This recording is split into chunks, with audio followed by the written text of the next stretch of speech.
தமிழ்நாடு அரசியல் களம் ஒரு ட்ரைபோலாரா மாறி இருக்கு. திமுக, சீமான், பாஜகன்னு மாறி இருக்கு. அந்த களத்துக்குள்ளேயே அதிமுக இல்லைன்றது இவ்வளவு நாள் அந்த விமர்சனம் இல்லை, எதிர்கட்சியாக தான் அவங்க செயல்படலைன்னு இருந்து. இப்ப அரசியலுக்குள்ளேயே இல்லைன்னு அடுத்த கட்டத்தை நோக்கி அதிமுக நகர்த்தப்பட்டுருச்சா? கேசிபி அவர்களுடைய பார்வை முழுவதும் முற்றிலும் தவறான பார்வை. இவங்கள மாதிரியே தந்தை பெரியாரை பத்தி ஏற்கனவே சொன்னார். என்ன சொன்னார்னா, பாஜக நேரடியா இது பண்ண மாட்டாங்க, யாரையாவது ஒருத்தர் மூலம் பேச விடுவாங்க. அதுதான் இப்ப சீமானும். சரி, பதில் சொல்லணும்ல. அது ஒண்ணு எடுபடாது. அது பதில் சொல்லி என்ன ஆக போகுது? ஒண்ணு எடுபடாது, கவலையே பட வேண்டாம். இங்க சித்தாந்த போர் முக்கியமா, தமிழ்நாட்டுக்கு வளர்ச்சி திட்டம் முக்கியமானா அதிமுக வளர்ச்சி திட்டம் தான் பாக்குறது. இது ஒண்ணு. இப்ப இங்க இருக்கக்கூடிய இந்த தலைப்பு, திரு முன்னாள் தொழில்துறை அமைச்சராக இருந்த பாஜகவினுடைய தற்போது மாநில துணைத் தலைவர் திரு நயினார் நாகேந்திரன் அவர்கள் என்ன சொல்றாருன்னா, இல்ல ரைடெல்லாம் தேவையில்லை, நான் ஒரு போன் போட்டாலே போதும், உட்காந்து பேசினாலே போதும். அப்ப அந்த தாம்பரத்துல 4 கோடி பிடிபட்டுச்சே, போன் போட்டு தான் அதை சரி பண்ணிட்டீங்களோ? அதை மாட்டி விட்டது யாருன்னு தெரியுமா? அண்ணனுக்கு. யாரு? நயினார் நாகேந்திரன் அவர்களுக்கு. இதுவரைக்கும் என்னமே அதை பத்தி பேசவே மாட்டேங்கிறீங்களே. இல்ல, அது அதிகாரிகள் செக் பண்றாங்க, அந்த பணம் பிடிபடுது, விசாரணை நிலுவையில தானே இருக்கு, இன்னும் முழுவதுமாக முடிவுக்கு வர முடியாது இல்லையா? அந்த அதைத்தான் கேட்கிறேன். திரு நயினார் நாகேந்திரன் அவர்களும் திரு அண்ணாமலை அவர்களும் அதிகாரிகளா? அதை பத்தி ஏன் நீங்க பேசுறீங்க? ஒருவேளை பாஜகவினுடைய வேலையே இதுதானா? அதுக்கு தான் 2018 எல்லா சட்டமன்ற நாடாளுமன்ற உறுப்பினர் வழக்கு இருந்தால் இந்தியாவில் பெரிய நீதிபதியாக அந்தந்த ஆளுநருக்கு அதிகாரம் கொடுத்தீங்களா? அப்புறம் ஏன் நீதிமன்றம் இருக்கிறது? நீதிபதிகள் பணி என்ன? உங்கள்கிட்ட ஒப்புதல் வாங்கித்தான் கொண்டு வரணும்னா அப்ப அரசியல்வாதிகளை, கட்சிகளை முடக்குவது உங்கள் நோக்கம். 2வது, 2019 அமலாக்கத்துறையில PMLA prevention of money laundering ஆக்ட்ல ஒரு சட்டத்தில் ஒரு 500 ரூபாய் கொடுத்து இது பண்ணா கூட ஒரு வழக்கே போட்டிருக்கிறீங்க. ஆகவே உங்களுடைய நோக்கம் முதுகில் குத்துவது, துரோகம் செய்வது, நேரடியாக களத்தில் வந்து வீரனாக நின்று உங்கள் கொள்கையை சொல்லி, சித்தாந்தத்தை சொல்லி, நாங்கள் எங்களுக்கு வாக்களிங்கள் என்று உங்களுக்கு கேட்க அந்த அச்சம் வந்து அதிமுகவுக்கும் திரு EPSக்கும் இருக்கா? யார் மூலமாவது தலைமை பொறுப்புக்கு பாதிப்பு வந்துருமோ அப்படின்னு திரு EPS நினைச்சு அமைதியா இருக்கிறாரா? அதை பத்தி உங்களுக்கு ஏன் கவலை? இந்தியாவில் முதுபெரும் தலைவராக இருக்கக்கூடிய அத்வானி அவர்கள் வந்திருந்தால் இந்தியாவில் என்ன நடந்திருக்கும், எப்படி நடந்திருக்கும்? இந்த மாதிரி மாநில கட்சி எல்லாம் பண்ணிருப்பாரா? அந்த அச்சம் திரு மோடிக்கே வந்துச்சுல. அரசியல் கட்சிக்கு வரத்தான் செய்யும், அதை விட்டுருங்க. ஆனால் ஒரு உள்கட்சிக்குள்ள யார் மூக்க நுழைக்கிறதுன்னு கேட்கிறேன். எல்லா மாநிலங்கள்லயும் அதை தான் பண்றாங்கன்னு திரு ஷபீர் சொன்னார். நடக்கட்டும். எல்லா மாநிலத்திலையும் பாஜக இதைத்தான் பண்ணுதுன்னு மக்களுக்கும் தெரியாதா? அதனாலதான் 272 எடுக்க முடியாம 240 கொண்டு வந்து நிப்பாட்டி இருக்கிறீங்க உங்களை. இன்னும் அடுத்த தேர்தல் இன்னும் மோசமாகும், இன்னும் பொருளாதார சீரழிவு ஏற்படும், இன்னும் அதிகாரிகள் தும்சம் செய்யப்படுவார்கள். ஆகவே உங்களுக்கு மரமேற தெரியாதவன் கொம்பு தேனுக்கு ஆசைப்பட்டதை போல பாரதிய ஜனதா மந்திகையில் கிடைத்த மாலையை என்ன செய்யும்? மந்தி பிடிச்சி சுக்குநூறாக்கி ஏதாவது உள்ளுக்கு ஏதாவது திங்கிறது கிடைக்குமா, ஏதாவது கிடைக்குமா, அப்படி பார்த்துக்கிட்டு இருக்கிற மாதிரி சுக்குநூறாக்கி ஒரு கட்சியை சின்னாபின்னப்படுத்தி சித்தாந்தத்தை குளறுபடி. இப்ப தமிழ்நாட்டுக்கு கேட்கிறேன், தந்தை பெரியார் நிரந்தர தலைவர் தமிழ்நாட்டுக்கு. உங்களை மாதிரி என்ன இந்த மாதிரி ஆட்களை கொடுத்து ஏவி விட்டு பேச சொன்னாரா? கவுன்சிலர் ஆனாரா? சொகுசு கார், இம்போர்ட்டட் கார்ல வந்தாரா? அவருடைய தென்னை மரத்தை வெட்டி இது பண்ணி இதை செய்யாதீங்கன்னு சொன்னாரு. ஆகவே இந்த நோக்கம் எல்லாம் தேவையில்லாத நேரத்தை நான் கேட்கிறேன். நீங்க சித்தாந்தத்துக்கு இது பண்றீங்க, அதை தாண்டி தமிழக அரசு நீட்டு விளக்குக்கு போராடி இருக்கிறதா? தந்தை பெரியாருக்கு திரு அக்னீஸ்வரன் பேசும் அளவுக்கு கூட திரு EPS திரு சீமானுக்கான ரியாக்ஷன் வரலையே சார். இதெல்லாம் அவங்க பயனற்றது சார். மக்கள் நலப்பணியில் டங்ஷனுக்கு மாண்புமிகு எதிர்க்கட்சி தலைவர் போனாரு, அங்க இவ்வளவு பெரிய போராட்டம் நடத்தினாரு. இன்னைக்கு மத்திய அரசு வாபஸ் பெற்றிருக்கிறது. அதுக்கு பாஜகவும் காரணம் தான். அந்த வாபஸ் பெற்றதுக்கு நீங்க ஒரு சித்தாந்த அரசியலாக தமிழ்நாடு அரசியல் களம் கூர்மைப்படுத்தப்பட்டிருக்கும் போது திராவிடம், இந்துத்துவம், தமிழ் தேசியம்னு மும்முனையாக இருக்கிற போது அதை பத்தி பேச வேண்டியதே இல்லைன்றது எப்படி சரியா இருக்க முடியும் திரு கேசி? அது ஒரே அவர் என்ன சொல்றாருன்னு கேட்டுடும் பேசுங்களேன். அதாவது அரசாங்கத்தினுடைய திட்டங்கள்ங்கிறது அதிகாரிகளால் தயாரிக்கப்படுவது. நம்ம சில விஷயங்களை ஹியர் அண்ட் தேர் கரெக்ஷன் பண்ணிக்கலாமே ஒழிய அரசாங்கத்தை நடத்துறது அதிகாரிகள் தான். அரசியல்வாதிகள் IAS ஆபீசர் ஆக முடியாது. ஒன்று. அப்ப ஒரு கட்சிக்கு எதனால மக்கள் வாக்களிக்கிறாங்க? நம்முடைய கொள்கைகள் என்ன, நம்முடைய சித்தாந்தங்கள் என்ன அப்படிங்கிற அந்த ஐடியாலஜி தான்.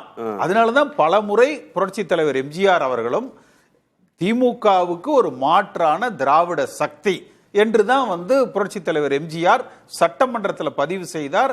அவர் காலம் முழுக்க அதிமுகவை அப்படித்தான் வழி நடத்த. சரி, மக்களுக்கான திட்டங்கள்னு கன்ஸ்ட்ரக்டிவ் பாலிடிக்ஸ் பேசுற கட்சியை மக்கள் நிராகரிச்சிருவாங்களா? எந்த அரசாங்கம் வந்தாலும் 10 விஷயங்கள் நல்லது இருக்கும், 4 விஷயங்கள் தவறானதாக இருக்கும். அது அதிகாரிகளோட ஒத்துழைப்போடு கவர்மெண்ட் மெஷினரி ஃபங்க்ஷனிங். ஆனா வாக்களிக்கிறது கொள்கை சித்தாந்தத்தின் அடிப்படையில். நான் சொல்றது ஒரு கட்சி அடித்தளம் இருக்கு இல்லையா, ஒரு கட்சியினுடைய அடித்தளம். இப்ப கம்யூனிஸ்ட்னா என்னங்க, அது ஒரு சித்தாந்தம். இந்துத்துவானா என்னங்க, நமக்கு அது ஏற்புடையதாக இல்லாம இருக்கலாம், அது ஒரு சித்தாந்தம். அதுக்குன்னு ஒரு வாக்கு வங்கி இருக்கு இல்ல, அந்த சித்தாந்தத்தின் பேர்ல அவங்க ஈர்க்கப்படுறாங்க. அந்த சித்தாந்தத்துக்கு உள்ள அரசாங்கத்துக்கு வந்ததுக்கு அப்புறம் உங்களுடைய செயல்பாடுகளை பார்த்து இன்னும் ஆட்சிக்கு உங்களை கொண்டு வர்றாங்க. சரி, அதை பதில் சொல்றேன். அவரோட நேரத்துல தான் நான் திரு அக்னீஸ்வரன், இதை எப்படி நான் புரிஞ்சுக்கிறேன்னா, இப்ப திராவிடம் அப்படிங்கறத திமுக மட்டுமே தானே ஓன் பண்ணுது, அதிமுக அங்க ஓனர்ஷிப்பே எடுத்துக்க மாட்டேங்குதே. அப்போ அந்த சித்தாந்தத்தின் மீது நம்பிக்கை இருக்கிறவர்கள் திராவிடத்தை திமுக மட்டும்தானே காப்பாத்தும் அப்படின்னு அவங்க பக்கம் போயிடுவதற்கான வாய்ப்புகள் இருக்கு. இப்ப ஏடிஎம்கேக்கான ரோல் என்ன? நீங்க வளர்ச்சி குறித்து பேசுறீங்க, திட்டங்கள் குறித்து பேசுறீங்க, ஆனா கட்சிக்கு கொள்கை சித்தாந்தம் தானே அடித்தளம், அது வேணுமேன்னு கேட்கிறாரு அவர். கண்டிப்பா அது வேணும். அதற்காக எந்த இடத்துலயும் கீழே இறங்கி போகல. ஆனா ஒரு மாய பிம்பத்தை நீங்க உருவாக்குறீங்க. இப்ப பாருங்க, தமிழ்நாட்டுல திமுக அதிமுக இருதுருவ அரசியல், அது தேர்தலையும் சரி நாட்டில் இருக்கக்கூடிய நடைமுறைகளையும் வட்ட செயலாளர் வரைக்கும் கிளைக்கழக செயலாளர் வரைக்கும் இந்த 2 துருவங்கள் தான் இன்றைக்கு இருப்பதாகத்தான் நான் பார்க்கிறேன். இன்றும் எது மாறுதுன்றாங்கல்ல.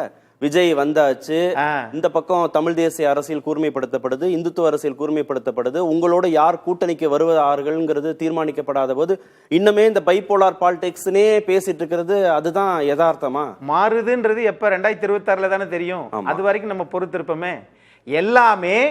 இது எல்லாமே பாரதிய ஜனதா தன்னுடைய நேரடியான சித்தாந்தத்தை சொல்லி மக்களிடம் எடுபடல, அது வளர்ச்சி திட்டத்தை காட்டல, வெறும் இந்துத்துவா.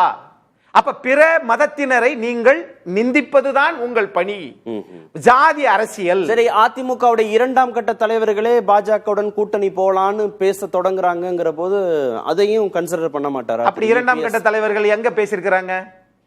40 சட்டமன்ற உறுப்பினர்கள் பேச. அதெல்லாம் பொய். இவர்களாக ஆதாரம் என்ன இருக்குது? ஒரு நிமிஷம் அண்ணா சொல்லுங்க. வேலுமணி போன நாடாளுமன்ற தேர்தல் முடிஞ்சோன்னு என்ன பேசினாரு?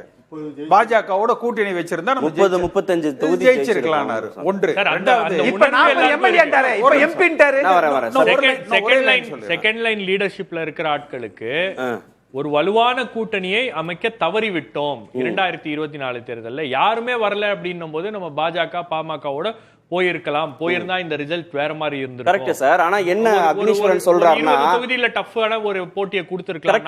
40 அந்த நம்பர் கேம் குறித்து ஒரு நம்பிக்கை இருக்கிறது கரெக்ட். திரு வேலுமணியும் சொன்னார். ஆனா திரு அக்னீஸ்வரன் என்ன நினைக்கிறாருன்னா, பலவீனப்பட்டுட்டே இருக்கு இந்துத்துவ சித்தாந்தம், அது சார்ந்த அரசியல், பாஜகவுக்கே மெஜாரிட்டில இருந்து கிடைக்கல, நம்பர்ஸ் குறையுது அப்படின்னு சொல்றாரு.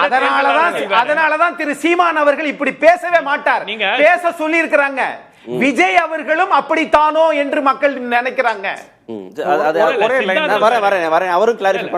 சித்தாந்தம் எப்படின்றது வேற சார். சித்தாந்தம் நீங்க தேர்தல் சமயத்துல பேச வேண்டிய விஷயம் கிடையாது. பிஜேபியே பலவீனமாகுது நம்புறாரு. இல்ல, எப்பொழுதும் பேச வேண்டிய விவகாரம். சித்தாந்தத்தை விட்டுருவோம் ஷபீர், பிஜேபியே நம்பர் கேம்லயே பலவீனமாகுதுன்னு அவர் சொல்றாரு. இல்ல, உங்களுக்கு தேர்தல் அரசியல்ல நீங்க ஒரு வலுவான கூட்டணி அமைத்து அதிக இடங்கள்ல வெற்றி பெறுவதுதான் நோக்கம். அத சரியா பண்ணல அப்படின்ற ஒரு ஃபீலிங் அந்த செகண்ட் லெவல்ல இருக்க லீடர்ஸ்க்கு இருக்கு. கரெக்ட். என்னன்னா இப்போ அந்த அந்த அந்த இத நீங்க புறந்தள்ளி விட முடியாது. நீங்க பாஜகவோட கூட்டணிக்கு தான் போகணும்ல, பாமகவை ஏன் உங்க பக்கம் கூப்பிட்டு வரல? அப்ப நீங்க கூப்பிட்டு இபிஎஸ் மட்டும் தான் பாஜக வேணான்னு நினைக்கிறாரு. பெரும்பாலான தலைவர்கள் அதிமுக தலைவர்கள் இபிஎஸ்க்கு அந்த மனநிலை இருக்கு. இபிஎஸ் ஐ சுற்றி இருக்கக்கூடிய தலைவர்களுக்கு அந்த மனநிலை இல்ல. அவர் கேசிபி சொன்ன மாதிரி வழக்குகள் ஒரு முக்கியமான விஷயம். ரெண்டாவது உள்ளுக்குள்ளேயே அவங்க பேசுறாங்க. அந்த பிரச்சாரம் என்பது இருந்து கொண்டே இருக்கு. 2 பாயிண்ட் சொல்லிடுறேன். ஒன்னு, அம்மா காலத்துல வீரமணி அவர்கள் சமூக நீதி காத்த வீராங்கனைன்னு சொன்னாங்க. எதுக்காக அவங்க அதை செஞ்சாங்க? அது ஒரு சித்தாந்த அரசியல் இல்லையா? அப்ப திராவிடம் என்றால் அம்மா காலத்துல இது போல அது திமுகவுக்கே சொந்தமானது என்று உரிமை கொண்டாடினாங்களா என்ன? அப்ப அதை நம்ம முழுமையாக புறம் தள்ளிவிட முடியாது. ஒன்று. அதனால வந்து தேவை, அதை வந்து இவங்க முழுமையா புறக்கணிக்கிறாங்க. எடப்பாடி பழனிசாமி மட்டும் வாட் கம்மே நடக்கிறது நடக்கட்டும்னு சொல்லி பிஜேபி எதிர்த்து நின்றால், அது எத்தனை முன்னாள் அமைச்சர்கள் பாஜகவோட சேர்ந்து எத்தனை ஏகநாத் சிண்டேக்கள் உருவாக்கப்பட்டாலும் சரி, நின்றால் தனிப்பெரும் தலைவராக அவர் உருவெடுப்பார். ஏன்னா அதிமுக அடிமட்ட தொண்டனும் தமிழ்நாட்டு வாக்கு வங்கியும் அதற்கு ஆதரவாக இருக்கு. சுயநலவாதிகள் இன்றைக்கு அவர் அருகிலேயே சுத்தி வர்றாங்க. இந்த பெனிட்ரேஷனுக்கு, அவர்களது ஊடுருவலுக்கு ஒத்துழைக்கிறாங்க.